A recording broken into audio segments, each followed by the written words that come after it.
నిన్నటి రోజున ముఖ్యమంత్రి రేవంత్ రెడ్డి గారు మాట్లాడుతూ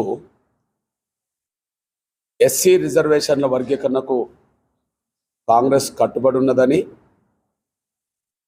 మాదిగలకు భవిష్యత్తులో నామినేటెడ్ పదవులు ఇస్తామని మాట్లాడడం అనేది హాస్యాస్పదంగా ఉంది.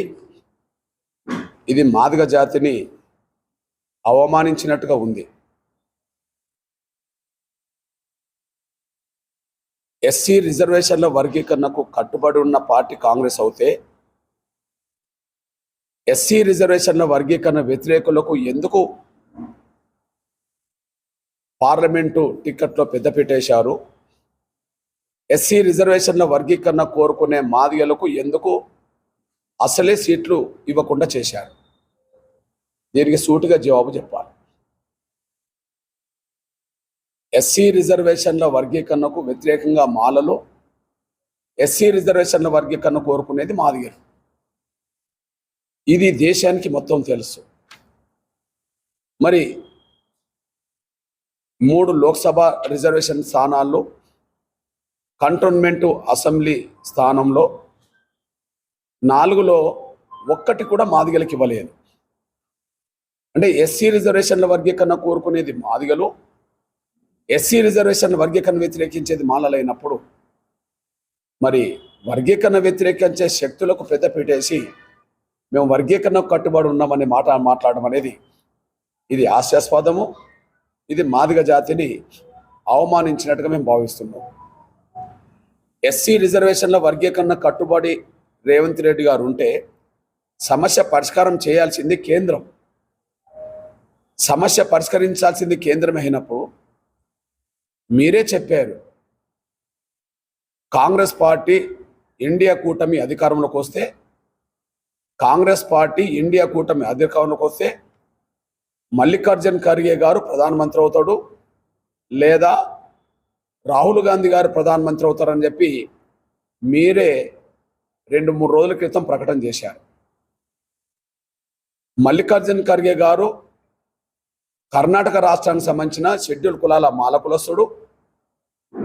ఆయన ఎస్సీ వర్గీకరణను కర్ణాటక రాష్ట్రంలో బలంగా వ్యతిరేకించిన వ్యక్తి. అదే సమయంలో రాహుల్ గాంధీ గారు ఎస్సీ రిజర్వేషన్ల వర్గీకరణకు ఒక లేఖ రాయమని నేను 10 సార్లు రాహుల్ గాంధీ గారిని కలిసిన, కేంద్ర ప్రభుత్వానికి ఎస్సీ వర్గీకరణకు మద్దతు ఇస్తూ ఒక లేఖ రాయడానికి ఆయన సిద్ధంగా లేని వ్యక్తి. రాహుల్ గాంధీ గారు ప్రధానమంత్రి అవుతే ఎస్సీ వర్గీకరణ ఎట్లా జరుగుతుంది? మల్లికార్జున్ ఖర్గే గారు ప్రధానమంత్రి అవుతే ఎస్సీ వర్గీకరణ ఎట్లా జరుగుతుంది?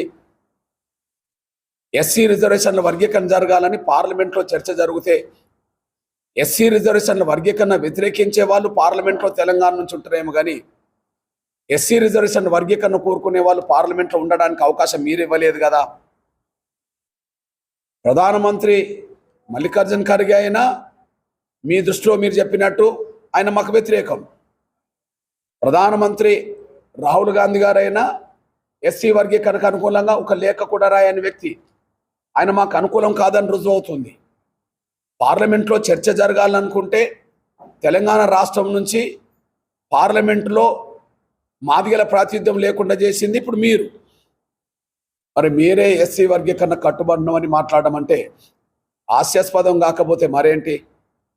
మాదిగ జాతిని అవమానించడం అంటే ఇదే కదా. అదే సమయంలో మాదిగలకు భవిష్యత్తులో నామినేటెడ్ పదవులు ఇస్తాడట. అంటే మాదిగల స్థాయిని చట్టసభలో వెళ్ళే స్థాయి నుంచి, మాదిగలను చట్టసభలోకి పంపే స్థాయి నుంచి మీకు చట్టసభలోకి పోయే శక్తి లేదు, మీకు చట్టసభలోకి పోయే అర్హత లేదు. మీరు మాదిగలు కాబట్టి మీకు నామినేటెడ్ పదవులు ఇస్తే చాలు అని చెప్పి మాదిగ జాతిని మీరు అవమానించిండ్రు అనే విషయం స్పష్టంగా రుజువు అవుతుంది. అంటే మాలలకు మాత్రమే పార్లమెంటుకి వెళ్ళే అర్హత ఉన్నట్టు కాంగ్రెస్ పార్టీలో, ఇప్పుడు కంటోన్మెంట్ నియోజకవర్గం నుంచి కూడా మాలల్నే ప్రాతినిధ్యం ఉండేటట్టు చేసినట్టు కాబట్టి కంటోన్మెంట్లో కానీ 3 లోక్సభ రిజర్వేషన్ సీట్లో కానీ మీరు మాదిగలకు అర్హత లేదన్నట్టుగానే మీరు భావించుకున్నట్టుగా మీరు మాట్లాడినట్టుగా ఉన్నది. అంటే మాలలైతేనే అసెంబ్లీలోకి వెళ్ళాలి, మాలలైతేనే లోక్సభలోకి వెళ్ళాలి. ఆ అర్హత వాళ్ళకు ఉన్నది కాబట్టి, మీకు అర్హత లేదు కాబట్టి మీకు నామినేటెడ్ పదవులు ఇస్తామని చెప్పి రేవంత్ రెడ్డి గారు మాట్లాడడం అంటే అది మమ్మల్ని అవమానించినట్టు. ఒక మాటలు చెప్పాలంటే మీకు చట్టసభలోకి వెళ్ళే స్థాయి లేదని చెప్పి మమ్మల్ని రేవంత్ రెడ్డి గారు వెక్కిరించినట్టయిందనే విషయం కూడా మేము స్పష్టంగా పేర్కొంటున్నాం. అందువల్ల రేవంత్ రెడ్డి గారు ఏదైతే వర్గీకరణ కట్టుబడిన మాట్లాడిండో అందులో నిజాయితీ లేదనే విషయం రుజువు అవుతుంది. అదే సమయంలో నామినేటెడ్ పదవులకు మమ్మల్ని పరిమితం చేయడం అంటే చట్టసభలకు వెళ్ళే అవకాశాన్ని రేవంత్ రెడ్డి గారే మాకు దూరం చేసినట్టుగా రుజువు అవుతుంది. ఇకపోతే నిన్న గొప్పగా ఒక టీవీ ఛానల్లో ఇంటర్వ్యూ ఇస్తూ ఇండియా టీవీ ఆప్కే అదాలత్కు సంబంధించిన దాంట్లో రజత్ శర్మ గారితో ఇంటర్వ్యూ ఇస్తూ ఈయన ఒక వివక్షత గురించి మాట్లాడాడు. తెలుగు రాష్ట్రాల మీద కేంద్రం వివక్షత ప్రదర్శిస్తున్నది, అదే ఉత్తరాది రాష్ట్రాల్లో ఆధిపత్యం కొనసాగిస్తున్నదని చెప్పి, ఉత్తరాది రాష్ట్రాల నుంచి గెలిచిన వాళ్లకు మంత్రి పదవులు ఎక్కువ ఉన్నాయి, తెలుగు రాష్ట్రాల నుంచి గెలిచిన వాళ్లకు ఒకటే అవకాశం ఉన్నది, ఇది తెలుగు రాష్ట్రాల మీద వివక్షత కాదా అని చెప్పి రేవంత్ రెడ్డి గారు మాట్లాడాడు. వివక్షత ఏ రూపంగా ఉన్నా మనం ఖండించాల్సిందే, వివక్షత ఏ రూపంగా ఉన్నా ఆ వివక్షత నిర్మూలించాల్సిందే, వివక్షత లేని సమాజాన్ని కోరుకోవాల్సిందే. మరి తెలుగు రాష్ట్రాల మీద వివక్షత గురించి మాట్లాడే మీరు మరి మాదిగల పట్ల కూడా మీరు వివక్ష ప్రదర్శిస్తున్నారు కదా. తెలుగు రాష్ట్రాల మీద వివక్షత గురించి మాట్లాడే మీరు మాదిగల మీద కూడా మీరు వివక్ష ప్రదర్శిస్తున్నారు కదా. 3 షెడ్యూల్ కులాలకు సంబంధించిన లోక్సభ ఎస్సీ నియోజకవర్గాల నుంచి ఒక్కరిని మాదిగల్ని పెట్టకపోవడం, కంటోన్మెంట్ అసెంబ్లీ నియోజకవర్గ ఉప ఎన్నికల్లో కూడా మాదిగలకు చోటు ఇవ్వకపోవడం అంటే 4-4లో తెలంగాణ రాష్ట్రంలో 170% గల మాదిగలకు 4ట్లో 1 అవకాశం ఇవ్వకపోవడం అంటే ఇది సామాజిక వివక్షత కదా, ఇది కుల వివక్షత కదా.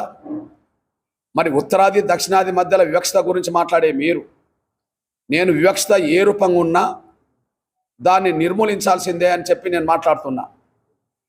మరి వివక్షత ఇక్కడ మీరే ప్రదర్శిస్తున్నారు కదా. మొత్తం ఉన్న రిజర్వేషన్ సీట్లన్నీ మాలలకు దోసిపెట్టి మాదిగలకు అవకాశం లేకుండా చేసి మా పట్ల మీరు వివక్షత ప్రదర్శించినారు కదా. ఇది వివక్షతకు పతాక స్థాయి కదా. మీరు మా పట్ల ప్రదర్శించే వివక్షతకు ఇది పతాక స్థాయి కదా. మీరు ఒక రకమైన వివక్షత మా మీద ప్రదర్శిస్తూ ఇంకొక రకమైన వివక్షతను మాట్లాడడం అంటే, వివక్షత గురించి మాట్లాడడం అంటే ఇది దయ్యాలు వేదాలు వల్లించినట్టు కాదా. వివక్షత ఏ రూపంగా ఉన్నా మనం ఖండించాల్సిందే. మరి ఒక రకమైన వివక్షతను నువ్వు ఖండిస్తూ ఇంకొక రకమైన వివక్షతను ప్రదర్శిస్తున్నావు కదా, ఇంకొక రకమైన వివక్షతను పెంచి పోషిస్తున్నావు కదా. వివక్షతను ఖండించాలనుకుంటే మనం వివక్షత ప్రదర్శించద్దు. ముందు వివక్షతను నిజంగా ఖండించాలనుకుంటే, ఏ రకమైన వివక్షత అయినా మనం ఖండించాలనుకుంటే మనం ఏ రకమైన వివక్షతను మనం ప్రదర్శించొద్దు. మీరు ఇక్కడ వివక్షతను ప్రదర్శిస్తున్నారు. ఇంకొక మాట చెప్తున్నా, నేను దళితుల కోసం కేటాయించిన రిజర్వేషన్లన్నీ మీరు మాలలకు దోషి పెడతాను.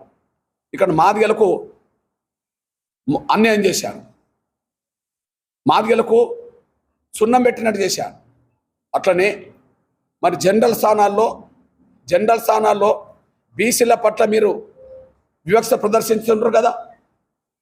50% పైగా బీసీల జనాభా తెలంగాణలో ఉంటే 5% జనాభా రెడ్డి సామాజిక వర్గం వాళ్ళు ఉంటారు. మరి కాంగ్రెస్ పార్టీలో ఇప్పుడు పార్లమెంటు నియోజకవర్గాలకు సంబంధించిన కేటాయింపుల్లో కాంగ్రెస్ అభ్యర్థులను ప్రకటించినప్పుడు 5% ఉండబడే రెడ్డి సామాజిక వర్గానికి కేటాయించిన సీట్లన్నీ, అదే సమయంలో 50% సంబంధించిన బీసీలకు కేటాయించిన సీట్లన్నీ. జనరల్ స్థానాల్లో ఇప్పటికే మీరు రెడ్డి సామాజిక వర్గానికి సంబంధించిన వాళ్ళకు 6 సీట్లు కేటాయించుకోగలిగారు. 5% జనాభా గల్లా మీరు ఇప్పటికే 6 జనరల్ స్థానాల్లో మీరు తెచ్చుకున్నారు కదా. మరి 50% జనాభా గల్లా బీసీలకు 5 కంటే 10 ఉండాలి కదా. మరి కనీసం 10 ఉండాలి కదా. మరి వాళ్ళను 2కే ఇప్పటికి ఎందుకు పరిమితం చేశారు? 2కే ఎందుకు పరిమితం చేశారు అంటే జనరల్ స్థానాలు మొత్తం రెడ్డి సామాజిక వర్గం దోసుకుంటుంటే ఆ దోసుకునే దానికి మీరు లైసెన్స్ ఇచ్చినట్టుగా చేశారు. రిజర్వేషన్ స్థానాల్లో మాదిగలకు దక్కాల్సిన అవకాశాలు మాలలకు దోషిపెట్టి పెడుతున్నారు. ఇక్కడ రిజర్వేషన్లు అంటే మాలలకు, జనరల్ స్థానాలంటే రెడ్లకుగా కాంగ్రెస్ పార్టీ అమలు చేస్తున్నట్టుగా స్పష్టంగా కనిపిస్తున్నది. అందువల్ల మీరా వివక్షత గురించి మాట్లాడేది? దక్షిణాది ఉత్తరాది గురించి వివక్షత గురించి మాట్లాడే అర్హత మీకెక్కడిది? వివక్షత అనేది ఏ రూపంగా ఉన్నా మనం నిర్మూలించాలా, ఏ రూపంగా ఉన్నా వివక్షతను మనం ఖండించాలా. వివక్షత లేని సమాజం మనం కోరుకోవాలి. కానీ మీరు ఒక రకమైన వివక్షత గురించి మాట్లాడుతూ మరో రకమైన వివక్షత మీరు ప్రదర్శిస్తున్నారు కదా. దీన్ని మేము తీవ్రంగా ఖండిస్తున్నాం, దీన్ని తీవ్రంగా మేము ఎదుర్కొంటాం. అదే సమయంలో మమ్మల్ని నామినేటెడ్ పదవుల వరకు పరిమితం చేసినట్టే కదా, చట్టసభలకు వెళ్ళి అర్హత మాకు లేదని అన్నట్టే కదా, అంటే మమ్మల్ని అవమానించినట్టే కదా. మాదిగ జాతిని అవమానిస్తూ, మాదిగ జాతికి ప్రాతినిధ్యం లేకుండా చేస్తూ, బీసీలకు న్యాయమైన ప్రాతినిధ్యం లేకుండా చేస్తూ, కాంగ్రెస్ పార్టీ గెలుపుకు దళితుల్లో మాలలే ఓట్లేసినట్టుగా, కాంగ్రెస్ పార్టీ గెలుపుకు అగ్రకులాల్లో రెడ్లు మాత్రమే ఓట్లేసినట్టుగా మీరు జనరల్ స్థానాలు రెడ్లకు దోషిపెడుతుంటే, మీరు రిజర్వేషన్ స్థానాలు మాలకు దోషిపెడుతుంటే మాదిగ సమాజం మౌనంగా ఉంటుందని చెప్పి మీరు అనుకోవడం అనేది భ్రమలు. జనరల్ స్థానాలు రెడ్లకు దోషిపెడుతుంటే బీసీలు మౌనంగా ఉంటారని చెప్పి మీరు అనుకోవడం అనేది మీ భ్రమలు. కాబట్టి మాదిగ సామాజిక వర్గం ఈ ఎన్నికల్లో మీకు తగిన బుద్ధి చెప్పే విధంగానే మాదిగల్ని సంఘటితం చేస్తాం. అట్లనే జనరల్ స్థానాల్లో మీరు రెడ్లకు దోషిపెట్టడాన్ని నిరసిస్తూ నా బీసీ సమాజాన్ని కూడా అప్రమత్తం చేస్తాం. ఖచ్చితంగా రాబోయే రోజుల్లో కాంగ్రెస్ పార్టీకి, ముఖ్యంగా రేవంత్ రెడ్డి గారికి రాజకీయంగా గుణపాఠం నేర్పే విధంగానే మాదిగలు బీసీలు సంఘటితంగా భవిష్యత్తులో ఓటేస్తారని, మే 13వ తారీఖున జరగబోయే ఎన్నికల్లో బీసీల చైతన్యాన్ని, మాదిగల చైతన్యాన్ని ఓటు రూపంగా ప్రదర్శించి కాంగ్రెస్ పార్టీ రాజకీయంగా మూల్యం చెల్లించుకునే విధంగానే ఖచ్చితంగా మా ప్రయత్నం మేము సీరియస్గా చేస్తామని కూడా మేము స్పష్టం చేస్తున్నాం. అంతేకాదు ఇవాళ కాంగ్రెస్ పార్టీకి సంబంధించిన జనరల్ సెక్రటరీ ఉండబడే ఒక సోదరుడు ఇక్కడికి వచ్చి ఆయన 15కు 15 స్థానాలు తెలంగాణలో కాంగ్రెస్ కైవసం చేసుకుంటుందని చెప్పి మాట్లాడాడు. 15 స్థానాలు తెలంగాణలో కాంగ్రెస్ కైవసం చేసుకుంటుందని చెప్పి మాట్లాడాడు. ఎవరు? వేణుగోపాల్, ఏకే వేణుగోపాల్ మాట్లాడాడు. బహుశా ఆ 15 స్థానాలు ఏదో లిస్టు ప్రకటించి మిగిలిన 2 స్థానాలు ఎవరికి ఎత్తుండ్రు? ఆ 15 స్థానాల్లో మీరు లిస్టు ప్రకటించండి, ఈ 15 స్థానాలు మేము గెలుస్తున్నామని చెప్పి. మిగిలిన 2 అయితే ఉన్నాయి కదా, ఆ 2 ఆ సీట్లు ఏవో చెప్పి అది బీజేపీకి వస్తాయో బీఆర్ఎస్కి వస్తాయో అది కూడా చెప్తే అయిపోతుంది కదా. మీ జోస్యం, మీరు జ్యోతిష్కులు అవుతే అది కూడా బహిరంగపరచవచ్చు కదా. నేను అంటున్నా 15కు 15 కాంగ్రెస్ గెలుస్తుందని అనుకోవడం అనేది అది వేణుగోపాల్ పగటికల్ అవుతుంది, అదే సమయంలో అది రేవంత్ రెడ్డి గారి పగటికల్ అవుతుంది. తెలంగాణ రాష్ట్రంలో అత్యధిక జనసంఖ్య గల మాదిగలు 100% కాంగ్రెస్ పార్టీకి వ్యతిరేకంగా ఓటేస్తారు. ఆ చైతన్యం వస్తున్నది. కాంగ్రెస్లో ఉండబడే మాదిగ నాయకులే ఆవేదనలో ఉన్నారనే విషయం కూడా మర్చిపోవద్దు. మీరు జనరల్ స్థానాలన్నీ రెడ్లకు దోషిపెడుతుంటే బీసీలు మౌనంగా ఉండి బీసీ వర్గాలన్నీ కాంగ్రెస్కే ఓటేస్తారని చెప్పి అనుకోవడం అనేది మీ భ్రమలు. తెలంగాణలో మెజార్టీ సమాజం ఎస్సీలో మాదిగలు, తెలంగాణ సమాజంలో 50% జనాభా గల వాళ్ళు బీసీలు. మీరు బీసీలకు మోసం చేసి తెలంగాణలో మాదిగలకు మోసం చేసి 17-15 సీట్లు గెలుస్తామని మాట్లాడుకోవడం అనేది పగటి కళలు కాకపోతే అది నిజం ఎట్లవుతుంది? 15 కాదు 5 స్థానాల్లో గెలిపించుకునే దమ్ము మీకుంటే అప్పుడు మీరు గొప్పే. మేము మాత్రం తీవ్రంగానే ప్రతిఘటిస్తాం. మా జాతిని మోసం చేసిన కాంగ్రెస్ పార్టీని రాజకీయంగా బొందబెట్టే స్థాయిలో, బీసీలకు అన్యాయం చేసిన కాంగ్రెస్ పార్టీని రాజకీయంగా బొందబెట్టే స్థాయిలో మా పోరాటాన్ని ఉధృతం చేస్తాం. అదే సమయంలో మాదిగల్లోనే మళ్ళీ భ్రమలు పెట్టే విధంగా కొంతమంది మాదిగ చోట మోట లీడర్లను దగ్గర తీసుకొని మీకు నామినేటెడ్ పదవులు ఇస్తాం, మీరు కామ్గా ఉండండి అని చెప్తే ఆ పదవుల కోసం ఆశపడ్డే వ్యక్తులు మీ దగ్గర గులాంగిరి చేస్తారేమో కానీ మాదిగ జాతిలో మాదిగలకు అన్యాయం చేసింది కాంగ్రెస్ పార్టీ అనేది ఊరు ఊరు వాడ వాడ ఇంటింటికి ఆ సమాచారం వెళ్ళిందనే విషయాన్ని చైతన్యవంతమవుతున్న మాదిగలు కాంగ్రెస్ పార్టీకి తగిన రాజకీయ బుద్ధి మే 13న చెప్పబోతుండ్రనే విషయాన్ని రేవంత్ రెడ్డి గారు మర్చిపోద్దని చెప్పి మేము స్పష్టం చేస్తూ ఖచ్చితంగా గో బ్యాక్ అనే నినాదాన్ని కాంగ్రెస్ పార్టీ నాయకులారా గో బ్యాక్ మాదిగ పల్లెలకు రావద్దనే నినాదాన్ని ఉధృతం చేయడానికి క్షేత్రస్థాయికి తీసుకెళ్లడానికి అతి త్వరలో కార్యాచరణ ప్రకటిస్తాం. ఖచ్చితంగా మాదిగ పల్లెల్లోకి కాంగ్రెస్ నాయకులు ఎలా వస్తారో చూస్తామనే విషయం కూడా మేము స్పష్టం చేస్తున్నాం, హెచ్చరిస్తున్నాం. అదే సమయంలో కంటోన్మెంట్ అసెంబ్లీ నియోజకవర్గం నుంచి ఉప ఎన్నికలు జరిగే కంటోన్మెంట్ అసెంబ్లీ నియోజకవర్గం నుంచి ఇప్పటికే కాంగ్రెస్ పార్టీ నిన్న బీజేపీ అభ్యర్థిగా పోటీ చేసి కాంగ్రెస్లో చేరితే ఆయన గణేష్ అనే మాలకు మాలకు కాంగ్రెస్ పార్టీ టికెట్ కేటాయించింది. సోదరులు సాయన్న గారి కూతురుకు